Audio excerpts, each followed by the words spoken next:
Nabinagar two Radhika খুব সৌন্দর্য আসলে একটি সড়ক সরকার বানিয়ে দিয়েছে। তবে অনেক লোকের যাতায়াতের সুবিধার জন্য খুব ভালো একটি সৌন্দর্য আমাদের নবীনগর টু রাধিকার।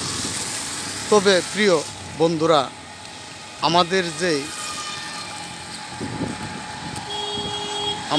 যেই একটি দেহ আল্লাহ তাআলা দিয়েছে, সে দেহটার দামটাও একটু রাখতে হবে।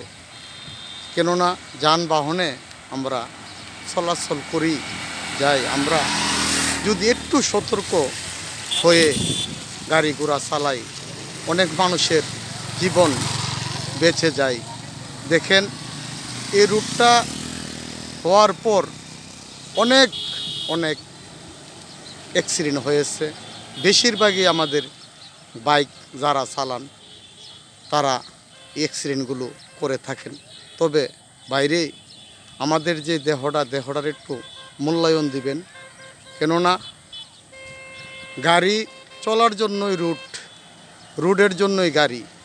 তবে নিজের যে সতর্কতা নিয়ে একটু চলবেন, সতর্কভাবে গাড়ি চালাবেন, যাতে আপনার যানটাও ভালো থাকে, চলাচলটাও আপনার ভালো হয়। কেননা এই রুটে অনেক লোকজন জীবন দিয়েছে। তবে আমরা আর কোনো লোকজনের জীবন যাতে না যায়, এমন চিন্তা ভাবনা নিয়ে আমরা বাইক গাড়িগুলা চালাবো। সব যারা বাইক গাড়ি চালান সবার প্রতি একটু দৃষ্টি আকর্ষণ করে বলছি, ভাই নিজেকে নিজে সতর্ক রেখে গাড়ি চালাবেন।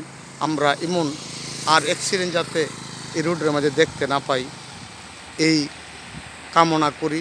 আসলে নিজের একটা আপনার দরকার যে আমরা গাড়ি ঘোড়া যে চালাই, নিজে সতর্ক হয়ে চালাবেন। কেননা রুট মানেই গাড়ি মানেই রুট। তবে সবার প্রতি অভিনন্দন রইল, যাতে আপনারা সুন্দর করে গাড়ি চালাবেন, এইসব ধরনের অ্যাক্সিডেন্ট যাতে আর না হয়, এই চিন্তা ভাবনা করে সবাই গাড়ি চালায়েন ভাই। কেননা অনেক লোক এই রুটটার মধ্যে মারা গেছে। নবীনগর টু রাধিকা যেই রুটটা হয়েছে, এই রুটের মধ্যে অনেক লোকজন মৃত্যু হয়েছে। আমরা আর কোনো মৃত্যু দেখতে চাই না। সবাই যারা গাড়ি চালান সবাইকে সতর্ক করে ভাই গাড়ি চালায়েন। সবারই জানেরই নিরাপত্তা আছে রে ভাই। সবাইকে অনেক ধন্যবাদ জানাই।